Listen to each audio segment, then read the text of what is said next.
এবার পেয়ে যাবো আমরা গুপ্তধন। চল ভাই যাই এবার।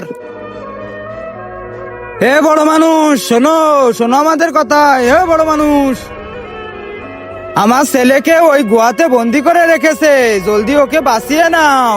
কে বন্দি করে রেখেছে ওকে? গলা কাটা বন্দি করে রেখেছে। গলা কাটা? হ্যাঁ, ও একটা রাক্ষস যার গলা কাটা আছে। ঠিক আছে, আমি এখনই তোমার ছেলেকে বাঁচিয়ে নিয়ে আসতে যাচ্ছি। ধর ভাই। আরে এখানে তো কাউকেই দেখতে পাচ্ছি না। এবার এই গুহার ভিতরে গিয়ে দেখি কোথাও পাই কিনা।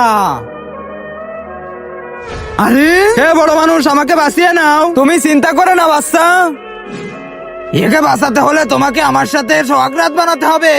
হ্যাঁ, সোহাগরাত আবার তোর সাথে? আমি যাচ্ছি পালাই। আরে শালার বামনেরা, তোমরা কেমন লোকের কাছে পাঠিয়ে দিয়েছিলে আমাকে? আরে বড় মানুষ, তুমি চিন্তা করে না, ও তোমার কিছুই করতে পারবে না, কারণ ওর কাছে তো শরীরই নেই। আরে এটা তো আমি ভেবে দেখিনি। দাঁড়াও তোমরা, আমি এখনই আসতেছি। আরে গলা কাটা, আয় তাহলে বানিয়ে নে আমার সাথে সোহাগরাত। হ্যাঁ চলো।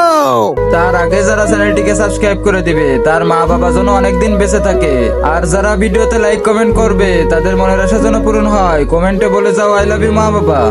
এই যে নাও তোমার ছেলে। আরে ভাই, তুই তো এই বাচ্চাকে বাঁচিয়ে নিলি, তুই তো অনেক মহান। কিন্তু তোকে এমন কেন দেখাচ্ছে বলতো আমাকে? আরে শালা বামনেরা, ওর কাছে শরীর নেই তো কি হয়েছে? ওর কাছে তো অনেক লম্বা শিং আছে।